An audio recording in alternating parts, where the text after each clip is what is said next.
3 juice. മധുരം കൂട്ടി. Sir ജീപ്പെ കെട്ടിക്കൊണ്ടുപോയ ആൾക്കാർ തന്നെയല്ലേ ഇവര്? അതെ. തനിക്ക് എന്തെങ്കിലും ബുദ്ധിമുട്ടുണ്ടോ? എന്റെ പൊന്ന് സാറേ, ചോദിച്ചാൽ ഞാൻ തിരിച്ചെടുത്തു. ജ്യൂസ് എടുക്കണോ? എന്റെ കൃത്യനിർവഹണം നിന്റെ കൈകളിൽ ഭദ്രമായിരിക്കണം. എന്റെ കൈകളിൽ ഭദ്രമായിരിക്കും.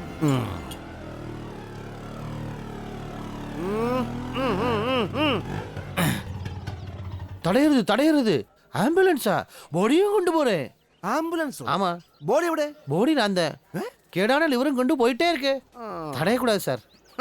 നീ ആള് കൊള്ളാമല്ലോടാ. എന്തിനാ ഈ ബോർഡ്? അടിക്കുമ്പോൾ നമ്മൾ ബോഡിയെ പിടിക്കാതിരിക്കാൻ ഈ ബോർഡ് വെച്ചാൽ മതി എന്ന് സർക്കാർ പറയുന്നത്. അടിച്ച് പഴുത്തിരിക്കുക. വിട്ടേര്, ഇല്ലെങ്കിൽ പെൻഷൻ വാങ്ങിക്കാൻ നോക്കത്തില്ല. Brother, small thanks. ഓക്കേ. എപ്പോഴാ ഇവനെയൊക്കെ കൊണ്ടൊരു ഉപകാരം ഉണ്ടാവും പറയാൻ ഒക്കത്തില്ല. വിട്ടത് നന്നായി. ആംബുലൻസ്, ആംബുലൻസ്, ഉറവ പോടേ. കടവുളേ.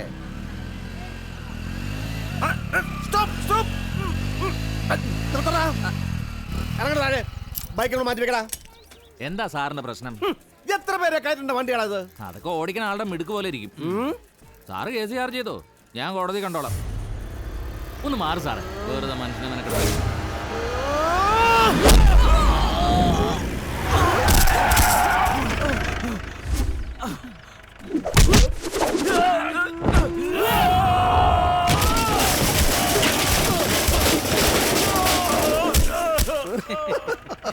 സാറ് മനസ്സിൽ കാണുമ്പോ ഞാൻ മാനത്ത് കാണും. മിടുക്കൻ.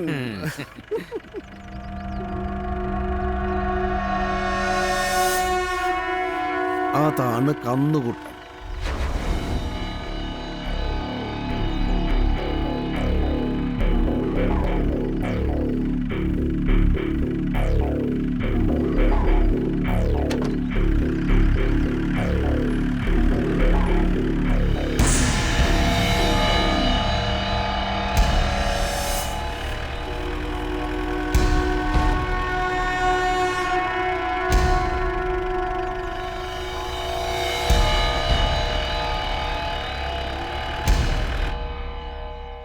അവനെ കന്നുകൂട്ടുന്ന ആൾക്കാർ വെറുതെ വിളിക്കുന്നതല്ല, തനി കന്നിന്റെ സ്വഭാവ. അതുകൊണ്ടൊരു ശ്രദ്ധ വേണം. അത് പറയാനാണ് ഞാൻ ഈ വഴിക്ക് വന്നത്. ഒക്കെ എത്ര കുളം കണ്ടതാ, കുളം എത്ര കൊക്കനെ കണ്ടതാ അല്ലേ ചേ? പിന്നല്ലാതെ.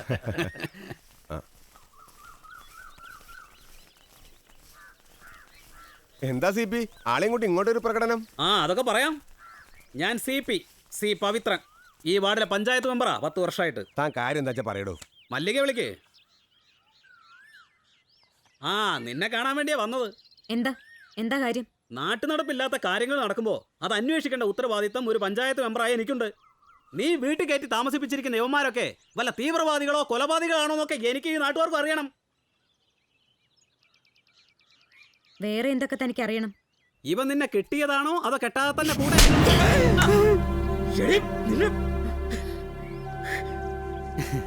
പണ്ട് നാട്ടുകാരെയൊക്കെ അറിയിച്ച് ഒരുത്തിനെ ഈ വീട്ടിൽ താമസിപ്പിച്ചിരുന്നു. അവൻ എവിടെ പോയിന്ന് നീയൊക്കെ അന്വേഷിച്ചിട്ടുണ്ടോ? അവൻ ഇപ്പൊ എവിടെയാണ് താമസിക്കുന്നതെന്ന് നീയൊക്കെ അന്വേഷിച്ചിട്ടുണ്ടോന്ന്? നാട്ടുകാര് ഒരുത്തിനും എന്റെ പഠിക്കാത്ത കയറരുത്. കയറിയാ ആ കാല് ഞാൻ വെട്ടും. ഇറങ്ങി പോടാ. മല്ലി, എന്താ ഇത്? വന്നേ പോരാനാ പറഞ്ഞ. ഇപ്പൊ ഞാനങ്ങ് പോവും.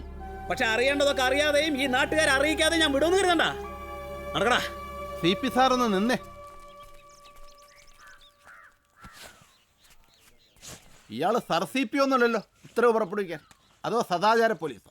ഈ നിൽക്കുന്നവരല്ല, ഈ നാട് മുഴുവൻ ഇളകി വന്നാലും ഞാൻ ഇവിടെയൊക്കെ തന്നെ ഉണ്ടാവും. അതിനുള്ള ചങ്കുറപ്പുള്ളത് കൊണ്ടാണ് അവളുടെ കൂടെ വണ്ടിയിൽ കയറി വന്നത്. തിരിച്ചു ചെല്ലുമ്പോൾ നിന്നെ പറഞ്ഞു വിട്ടവനോട് പറഞ്ഞേക്ക്, അവൻ ആണാണെങ്കിൽ കന്നിനെ തൊഴുത്തുമാറ്റി കെട്ടിയ സ്ഥിതിക്ക് അവളോട് മേടിച്ച സ്ത്രീധനം അങ്ങ് തിരിച്ചു കൊടുത്തേക്കാൻ. അല്ലെങ്കിൽ നീ തന്നെ അങ്ങ് വാങ്ങിച്ചു കൊടുക്ക്. ഇല്ലെങ്കിലേ സി പിയുടെ പി പി ഞാൻ ഊരിയെടുക്കും. ഈ പറഞ്ഞത് ന്യായം. ഇത് ഞാൻ മനസ്സിൽ വിചാരിച്ചതാണ്. പോലീസിന് നമുക്കൊരു പരാതി കൊടുത്താലോ? കൊടുക്കാം.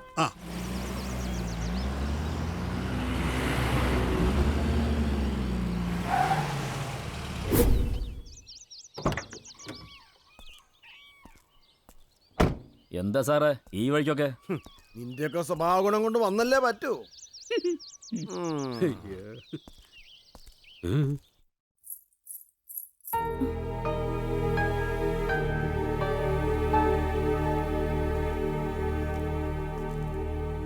തനിക്കെതിരെ ഒരു പരാതി കിട്ടിയിട്ടുണ്ട്. അത് നേരിട്ട് പറയാൻ വന്നതാ. എന്താണ് സാർ? ഒരു പരാതി നിന്റെ ഭാര്യയായിരുന്ന മല്ലികയുടെ. നീ താലി കെട്ടി ആ പെണ്ണെ ഉപേക്ഷിക്കുകയും മറ്റൊരു പെണ്ണോടൊപ്പം താമസിക്കുകയും ചെയ്യുന്ന ഈ സാഹചര്യത്തിൽ സ്ത്രീധനമായി വാങ്ങിയ 25 പവൻ അല്ലെങ്കിൽ അതിന് തുല്യമായ 5 ലക്ഷം രൂപയും പണമായി വാങ്ങിയ 2 ലക്ഷം രൂപയും ചേർത്ത് 7 ലക്ഷം രൂപ മടക്കി കൊടുക്കണം എന്നാണ് പരാതി. പരാതി സാറ് കോടതിക്ക് ഫോർവേഡ് ചെയ്യേ. കേസ് ഞങ്ങൾ പറഞ്ഞോളാം. സാറ് ചെല്ലേ. അഭിപ്രായം പറയാം. നീ ആരടാ? മെമ്പറുടെ പണി ചെയ്താൽ മതി, പോലീസിന്റെ പണി നോക്കണ്ട. ആദ്യം ഈ നിൽക്കുന്നവർ തമ്മിലുള്ള ബന്ധം നീ ഒന്ന് പറഞ്ഞേ കേക്കട്ടെ. കെട്ടിയോൻ ചത്തപ്പോഴേ കൂട്ടുകാരനെ കൂടെ കയറ്റി കെട്ടി ഒരു കൊച്ചിനെ ഉണ്ടാക്കിയെന്നല്ലാതെ എന്താണ് ഇവർ തമ്മിലുള്ള ബന്ധം? കൊച്ചിന്റെ അച്ഛൻ ഇവൻ തന്നെയാണെന്ന് തെളിയിക്കാൻ എന്തെങ്കിലും ഒരു രേഖയുണ്ടോ?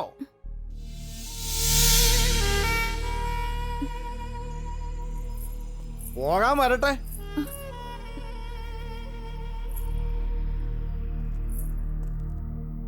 കൊച്ചിന്റെ തന്തയാണെന്ന് പറഞ്ഞ് നാട്ടുകാരെ ചൂണ്ടിക്കാണിക്കാനെങ്കിലും ഇവൻ വേണമെന്നുണ്ടെങ്കിൽ നാളെ രാവിലെ 10 മണിക്ക് മുമ്പായിട്ട് സ്റ്റേഷനിൽ കാശുമായിട്ട് എത്തിയിരിക്കണം. ഇല്ലെങ്കിലേ ഇവനെ ഞാനങ്ങ് കൊണ്ടുപോകും. കൂട്ടത്തിൽ നിന്നെ ഇമ്മോറൽ ട്രാഫിക്, വ്യഭിചാര കുറ്റം. മനസ്സിലായോ?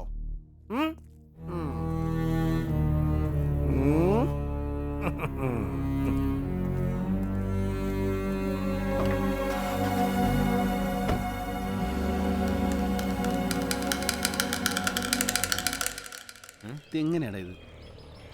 എങ്ങനെയുണ്ട്? ഞാൻ വെക്കുന്ന ഒരു ഗ്ലാമർ ഇല്ല. എന്നാ നീ തന്നെ വെച്ചോ. അയ്യോ കുട്ടിച്ചാത്തൻ.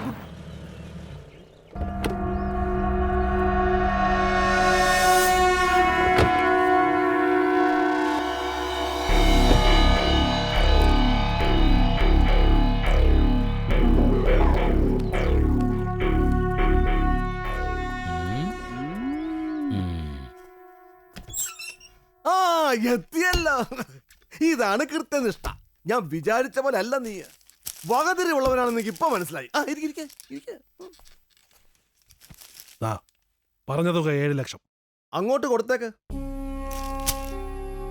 കുറെ നാൾ എന്റെ കൂടെ കിടന്നതല്ലേ, അതിനുള്ള കൂലി കൊണ്ടുപോയി കൊടുത്തേക്കും. കുറച്ച് മാന്യമായിട്ട് സംസാരിക്കണോ? ഇതിൽ കൂടുതൽ മാന്യതൊന്നും മണിക്കില്ല സാറേ. ഈ കളിയിൽ സാറിന്റെ റോൾ എന്താണെന്ന് ഇതുവരെ പിടികിട്ടിയില്ല. കാശാണ് വേണ്ടതെങ്കിൽ പറഞ്ഞാ മതി.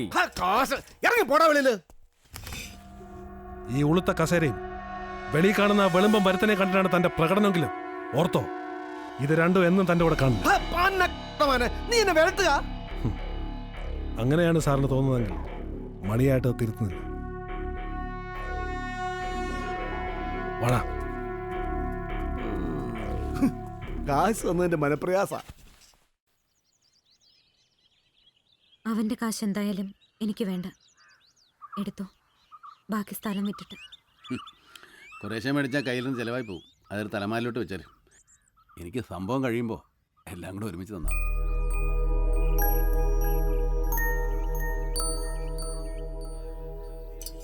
എന്തായാലും സാംകുട്ടി വന്നതോടെ നാടൊന്ന് ഉണർന്നു. അയാൾ എന്തൊക്കെയോ മനസ്സിൽ വിചാരിച്ചിട്ടുണ്ട്. എന്താണെന്ന് ആലോചിച്ചിട്ട് ഒരു പിടിയും കിട്ടുന്നില്ല. ഞാനും പലപ്പോഴും ചോദിച്ചു നോക്കി, ഒന്നും വിട്ടു പറയുന്ന സ്വഭാവക്കാരനല്ല.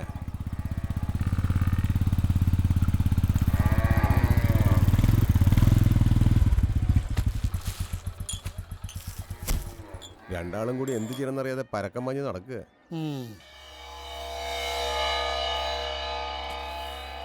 എന്നാ ഞാനങ്ങോട്ട്.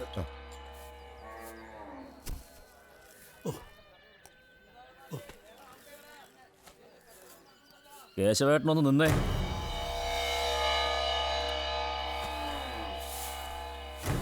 മല്ലികയും കൂടെ കൊണ്ടുവന്ന അവനും തമ്മിൽ എന്താ ബന്ധം? അതൊന്നും എനിക്കറിയില്ല. നീ പോയി ചോദിക്കേ.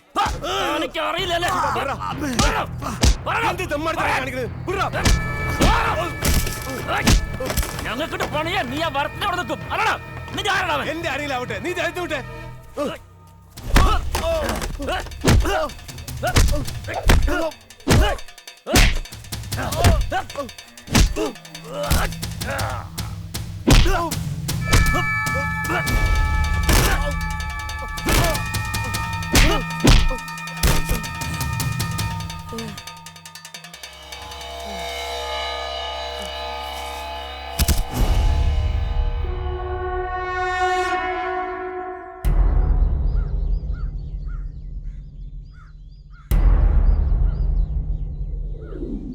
ചെട്ടിയാർ ശിവനെ അറസ്റ്റ് ചെയ്യുക. ചെട്ടിയാർ ശിവനെ ഗുണ്ടായിസം അവസാനിപ്പിക്കുക. പോലീസ് നീതി പാലിക്കുക. ചെട്ടിയാര് ശിവൻ ചെല്ലാൻ സാധ്യതയുള്ള എല്ലാ സ്ഥലവും ഞങ്ങൾ അരിച്ചു പെറുക്കി, ഒരു തുമ്പ് പോലും കിട്ടിയില്ല. എന്റെ പൊന്ന് സാംകുട്ടി, എങ്ങനെയെങ്കിലും നീ എന്നെ ഒന്ന് രക്ഷിച്ചേ പറ്റൂ. ഇന്ന് വൈകുന്നേരം 6 മണിക്കുള്ളിൽ ആളെ തട്ടി അകത്തിടുമെന്ന് അവർ പറഞ്ഞു. നേരാണോ? നുണയാ. അയ്യോ, വൈകുന്നേരം 6 മണി വരെയെങ്കിലും ചെവിതൽ കേൾക്കാവല്ലോ. ചെന്ന് പറഞ്ഞാട്ടെ. ആട്ടെ ചെല്ല്.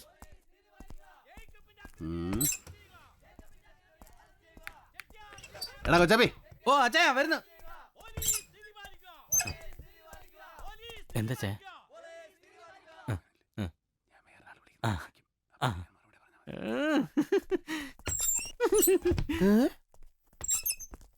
മുദ്രാവാക്യങ്ങളിൽ നിന്നു. ഇനി ഇപ്പൊ എങ്ങനെയാ? ഒരു മിനിറ്റ്. ഹലോ ഹലോ, കേക്കാൻ വയ്യ, ഞാൻ പുറത്തേക്ക് വരാം.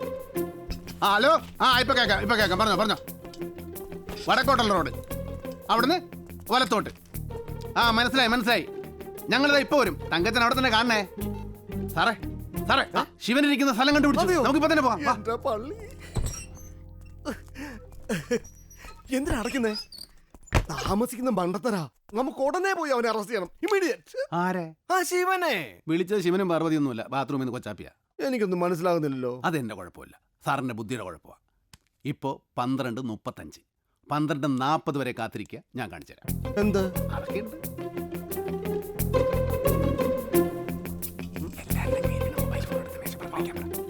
എല്ലാവരുടെയും കയ്യിലിരിക്കുന്ന മൊബൈൽ ഫോൺ എടുത്ത് മേശപ്പുറത്ത് വെക്കാം. ഫോണാ? അതെന്തിനാ സാറേ? പുഴുങ്ങി തിന്നാൻ. ഫോൺ വെക്കണോ ഇവിടെ?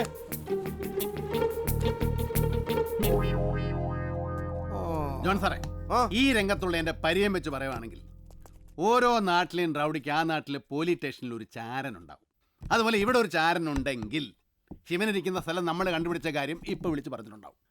12:35 12:45 ഇടയ്ക്കുള്ള ഫോൺ കോളുകൾ പരിശോധിച്ചാൽ സാറിന് അത് മനസ്സിലാവും. താൻ ജെയിംസ് ബോണ്ടാണോ? ജെയിംസ് ബോണ്ട് ഒടുക്കത്തെ ബുദ്ധിയാ. പ്രതിയെ കണ്ടുപിടിക്കാൻ പറ്റില്ല എന്ന് വെച്ചിട്ട് പോലീസുകാരുടെ മെക്കെട്ട് കയറുന്ന ഈ പരിപാടി ശരിയല്ല. ഇയാൾക്ക് ഇവിടെ എന്താ കാര്യം? എന്റെ രമേശൻ സാറേ, പൊന്നൊരുക്കുന്നിടത്ത് പൂച്ചയ്ക്ക് എന്ത് കാര്യം എന്ന് ചോദിച്ചാ കോഴി കെട്ടവൻ്റെ പൂടെ ഇരിക്കും പറഞ്ഞ പോലെയാ. രമേശൻ സാറിന്റെ ഫോണാ, എടുക്ക്. ചിലപ്പോ ശിവനാണെങ്കിലോ? ഇവനെ അടിച്ച് പുറത്താക്കി ചാണകവെള്ളം തളിക്കും. അറ്റൻഡ് ചെയ്യണ്ട, അത് ശിവനാ. എവിടെ ഉണ്ടെന്ന് എനിക്കറിയാം, ഞാൻ കാണിച്ചു തരാം. ഇപ്പൊ നീ എനിക്ക് ശിവനെ കാണിച്ചാ, നിനക്ക് ഞാൻ പിന്നെ കാണിച്ചു തരാം. വാ സാർ, വന്നേ. അല്ല സാറ് കണ്ടില്ലേ? വാ സാറേ, സാറ് കണ്ടുപിടിച്ചേ.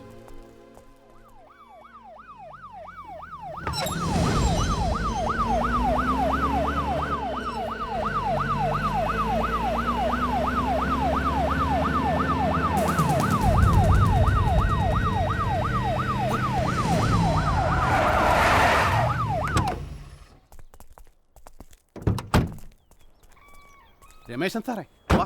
എവിടെ ഇരിക്കുന്നെന്ന് പറ.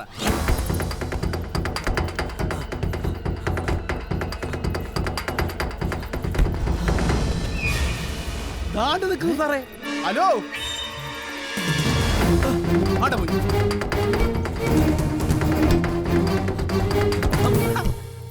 ദേ കണ്ടേ, സാറ്റ്.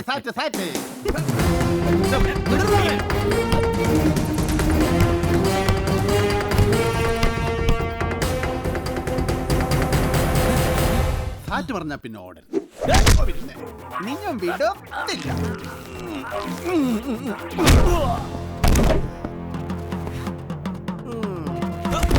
എന്താ ഞാനൊരു കിഴങ്ങനാണെന്ന് നീ വിചാരിച്ചോ?